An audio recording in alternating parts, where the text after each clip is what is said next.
Saludo con gusto al presidente del Consejo Consultivo del Agua, a Raúl Rodríguez Márquez, con el gusto de saludarte, Raúl, y al experto en gestión de residuos y cambio climático, presidente de México Comunicación y Ambiente AC, el ingeniero Carlos Álvarez Flores. Bueno, acá arribita aparecerá un reloj que nos ayudará a que su opinión vaya entre 1 minuto y 1 minuto y medio para hacer más dinámica la mesa y el intercambio de ideas. Y me arranco contigo, Raúl Rodríguez, preguntarte ¿qué nos hace falta para captar el agua de la lluvia, teniendo en cuenta que estamos registrando días y temporadas de lluvias con mucha cantidad de agua, inclusive en algunos es hasta peligrosa, y no sé qué se puede aprovechar de la lluvia, sobre todo pensando en que se tenga infraestructura? Me arranco contigo, Raúl, adelante. Gracias, Gabriel. Buenas tardes. Te saludo con gusto a ti y al auditorio, y saludo también a mi amigo, el ingeniero Carlos Álvarez. Qué gusto compartir mesa contigo, Carlos. Pues tu pregunta es fundamental, igualmente, Gabriel. Creo que es un tema muy importante porque siempre estamos hablando de que nos falta lluvia, que nos falta agua, y ahora estamos viviendo una temporada atípica, diría yo, con esta temporada de huracanes y tormentas, donde hemos experimentado lluvias pues fuera de lo normal. Hace 15 días creo que fue una de las más copiosas en los últimos 20 años. Pero lo triste es lo que bien dices. Es agua, en lugar de ayudarnos, en algunos lugares, sobre todo en la zona metropolitana del Valle de México, pues viene a generar problemas, pero es un tema de falta de cultura, falta de planeación y falta de recursos. Creo que el gobierno de la Ciudad de México tiene un programa interesante de captación de lluvia, pero muy incipiente, insuficiente diría yo, y falta la cultura del ciudadano de tratar de buscar esos proyectos de almacenar el agua a través de tratarla, a través de esquemas de tratamiento o de captación primero y luego tratamiento del agua pluvial. Esto es fundamental. Pero ¿qué más falta, Gabriel, Carlos? Creemos nosotros que si bien estamos viendo en esta administración, salvo la mejor opinión del público y del ingeniero Álvarez y tuya, Gabriel, creo que hay voluntad política, creo que la gestión del agua en México, esta administración sí está siendo una prioridad, pero tenemos que verlo en la realidad, tenemos que verlo en los recursos, tenemos que verlo acompañada esa voluntad política con recursos suficientes, recursos presupuestales suficientes para la infraestructura hidráulica, que no solo va en el tema de la captación de agua, que es un elemento importante en esta temporada donde abunda el agua,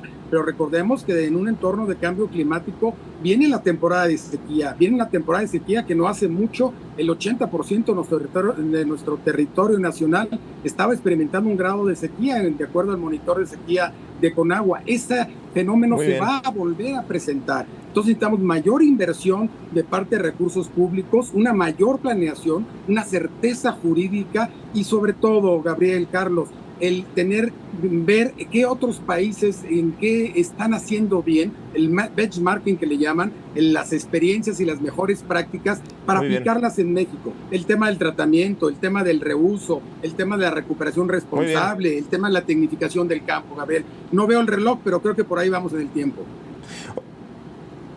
Sí. Ingeniero, ¿qué tipo de obras nos hace falta? Sobre todo porque pues cada ciudad, hay muchos Méxicos, cada ciudad es distinta, cada ciudad tiene sus particularidades. Quizás la Ciudad de México tenga un drenaje pluvial, quizás se pueda aprovechar cierta agua, pero otras ciudades en las que pues no se tienen este tipo de obras. ¿Cuáles podrían o cómo se podría homologar este tipo de infraestructura a todo el país si es que esto es factible, ingeniero? Sí, muchas gracias, Gabriel, un gusto, Raúl. Bueno, yo quisiera empezar por el modelo. La Conagua, esta Comisión Nacional del Agua, nació en el 92, en la administración de Carlos Salinas de Gortari, y pues ya tenemos 33 años con la Conagua, y yo creo que el balance es negativo. La Conagua en realidad ha sido una institución muy grande, muy poderosa, pero no ha ido al fondo del asunto, ¿verdad? O sea, nos cobran el agua, controlan los títulos de los pozos, pero hay miles de pozos que ni idea tiene la Conagua de que están ahí. Hay huachicol del agua mucho mayor que el huachicol de combustibles, ¿verdad? Entonces, ¿qué obras? Bueno, pues imagínate. De entrada, la propia Asociación Nacional de Organismos Operadores de Agua Municipales, la ANEAS, algo así, reconoce que en promedio, a nivel nacional, pierden más del 50% del agua que meten al sistema, a la red secundaria en los centros urbanos. Entonces, imagínate, estamos perdiendo más de la mitad. Aquí en el DF, pues ya discutíamos en 1992, imagínate, yo estaba ahí con Manuel Camacho Solís y con Ebrard, Marcelo, discutiendo había un número ahí de 57%. Bueno, pues sigue sin resolverse. Ese es un ejemplo de obras. ¿Tú me preguntas cuáles obras? Increíble. Bueno, pues primero vamos a evitar las fugas, ¿no? Para empezar. Hasta aquí ya me tomé mi minuto y medio y seguiremos con mucho gusto en mi próxima intervención. Sí. Oye, y bueno, aquí me queda claro entonces que un papel preponderante para esta gestión del agua son los municipios, los organismos operadores, pero muchos de ellos están con crisis financieras, con corrupción, en estos, digamos, gestiones, niveles que pueda tener la administración pública, pues el municipio tiene un papel importantísimo y parecería que es como el último eslabón, Raúl. Gabriel, tocas un tema fundamental y también Carlos lo hacía, el tema del abastecimiento público urbano, que es el 14% del total del agua que se consume en este país, pues está en manos de los organismos operadores y de acuerdo al 115 constitucional, pues es facultad y obligación de los municipios. Pero estos municipios están, como bien lo dice, rebasados.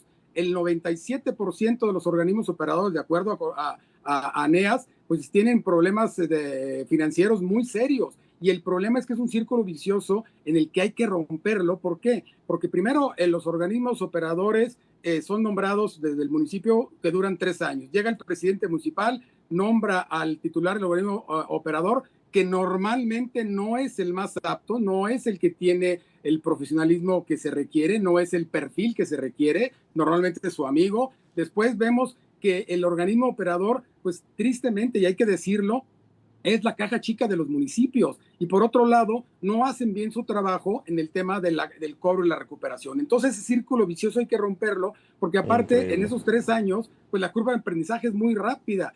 Y Mis Maneas tiene una métrica de que hay una rotación, Gabriel, Carlos, de un titular de organismo operador por año. O sea que en el trienio del presidente municipal cambia 3 veces de titular del organismo. Entonces, pues esto es muy difícil hacerlo. Por eso nosotros estamos planteando que se revise esta facultad constitucional. Yo sé que es muy complicado, pero que en la práctica tiene que buscar ese profesionalismo y esa claridad, porque es la que lleva el agua a el consumo doméstico, Gabriel. Sí, qué interesante esto que planteas. Justamente los directivos de los ONZAPAs o de los APAS, sí, no hay una continuidad. Aquí podría caber, ingeniero Carlos Álvarez, que la política pública en materia de agua, en materia de obra hídrica, tendría que ser a largo plazo y no estarse reinventando cada 3 años o cada 6 años con los gobiernos estatales o cada que cambia el poder federal en cada 6 años igualmente, no sé, a 30, 40 años, ingeniero. Es correcto. Mira, Gabriel, México es un país en desarrollo, no quiero usar otro adjetivo, un país en desarrollo, ok.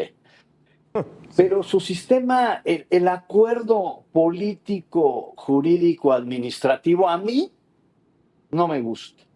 Yo soy el papá, yo soy la federación, yo cobro los impuestos y tengo 32 señoras, así digo yo, 32 señoras que son las entidades federativas y 4,781. 2,470 disque municipios, bueno, que son los hijos, vamos a decir, enclenques, ¿verdad?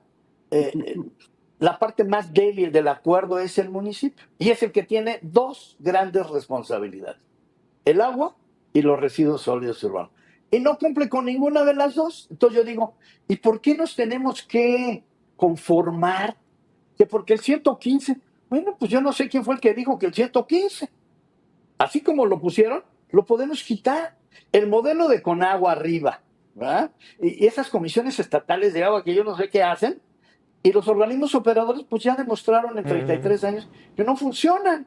¿Por qué tenemos que doblar las manos y decir, vamos a resolverlo de esa manera? No se va a resolver. Hay que cambiar el modelo de gestión. No, eso de que arriba, abajo y en medio, eso igual en medio ambiente, yo estoy en el tema ambiental. Eso es equivocado. Ahorita explicamos cuál sería una mejor forma.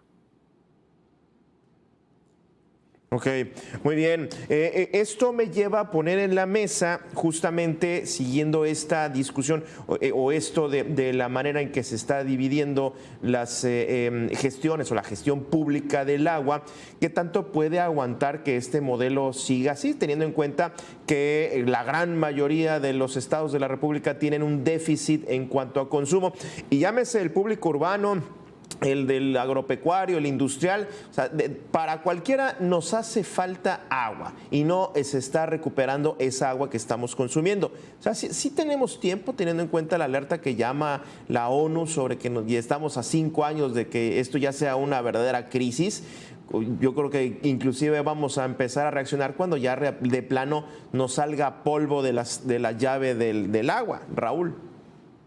Creo que esto que dices, Gabriel, es muy importante porque yo pienso que sí estamos a tiempo. Creo que siempre es buen momento de que conjuntamente con las autoridades, con los tomadores de decisiones, podamos colaborar todos los que podemos y debemos aportar algo acerca del agua, una hoja de ruta muy clara de qué es lo que debemos hacer cada quien y cómo podemos de alguna manera generar esas soluciones que hablaba Carlos en este momento, y donde debemos de atacar esa gestión del agua y esa suficiencia para cumplir el derecho humano al agua en cantidad y calidad. Y me refiero al tema del esquema de Pareto 80-20. Vamos a atacar, déjame decirlo así coloquialmente, el tema del mayor consumo en el país, que es el sector agrícola, pero que también es el más ineficiente en su uso. Bueno, vamos a buscar la tecnificación del riego para que ese 76% sea más eficiente, que en este momento no lo es en los distritos de riego y en otros lados. También el público urbano, las fugas y las mermas que decía Carlos, pues es un tema fundamental que se habla y pasan años, pero no se atienden de manera suficiente. Y buscar cómo la industria, que es la que solo consume el 5% del total del agua en este país, pues tiene prácticas muy interesantes de tratamiento, de recuperación, de economía circular del agua, paga el agua, que es un tema importante, el sector agrícola no lo paga, recordemos ese punto que es fundamental, y cómo todos podemos trazar una hoja de ruta para decir, este plan, lo decías hace unos momentos, Gabriel, que no puede responder a 3 años o a 6 años, tiene que ser una visión de largo plazo, de 25 a 30 años, independientemente del partido que esté en el poder, tiene que tener una visión muy clara de qué es lo que queremos y cómo podemos lograrlo. Y por supuesto, se requiere esa voluntad política, esos recursos, esa innovación y la certeza jurídica de hacerlo, Gabriel. Interesante, sobre todo, ingeniero Carlos, hablando de tiempo, si estamos a tiempo de poder poner orden o por lo menos cambiar los modelos que se tengan que cambiar. Ya inclusive, no me voy a profundizar en eso, pero en la encuesta de la pobreza multidimensional del INEGI, en cuanto a los servicios domésticos que tiene que ver con el acceso al agua, pues ya se empieza a manifestar que cada vez hay más personas cuyos servicios básicos domésticos son muy deficientes o inclusive carentes. O sea, ya estamos viendo que hay desarrollos, hay fraccionamientos, hay pues las casas simplemente no tienen drenaje, no tienen acceso a agua y esto genera pues una infinidad de problemas. Ahora, si nos vamos hablando de modelos, no sé si inclusive la agricultura, que tiene más del 70% de consumo del agua, también se tenga que revisar, hablando de toda esta generalidad del modelo de cómo se está gestionando, ingeniero.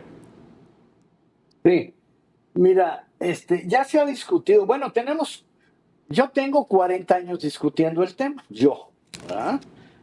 Ambientalmente tengo 33 nada más. O sea, es la edad de la Conagua, para no ir lejos. Me gustaba más aquella Secretaría de Agricultura y Recursos Hidráulicos. A mí me gustaba más aquel modo. Pero bueno, esta Conagua simplemente no es lo que requiere el país. Pero aquí va la crítica más de fondo. México nunca ha tenido, cuando menos en los últimos 50 años que yo observo la política, un modelo de país, como tú bien dices, a largo plazo. Eso no existe. El Plan Nacional de Gobierno es sexenal y Fíjate. cada presidente plasma lo que se le ocurre. Así digo yo, lo que se le ocurre. Entonces, a Salinas se le ocurrió la Conagua. ¿Y por qué no le hemos quitado la Conagua? ¿Por qué no hacemos una entidad nacional? Nada de que los 3 niveles. No, no, no, no, no, no. El problema nada más es uno, el agua de este país, en un organismo nacional, que se junten los 3 niveles de gobierno, los 3 presupuestos, todos los burócratas que están metidos ahí, en un organismo. Pero ¿sabes quién falta ahí en ese organismo? Todos los demás. Tienen que estar los empresarios, por supuesto, y la ciudadanía, los académicos, las ONGs. Claro. O sea, tenemos que estar todos en la mesa. Eso de que el gobierno lo va a resolver, el gobierno no ha resuelto nada, o los gobiernos no han resuelto nada. Entonces, el modelito no funciona y le tienen miedo a cambiarlo, ¿eh? Tenemos 20 años, o más, ahí en la Cámara les da miedo. Hasta ahí lo dejo. Vamos a seguir en el Muy tema. bien. Oye, y pones un tema interesante, ya vamos cerrando, Raúl. La participación ciudadana me parece en medio de las preocupaciones sobre la falta de agua, sobre la crisis, sobre los distintos usos, los pozos, concesiones y demás, pues me parece que también ha acrecentado y está cada vez más presente, Raúl.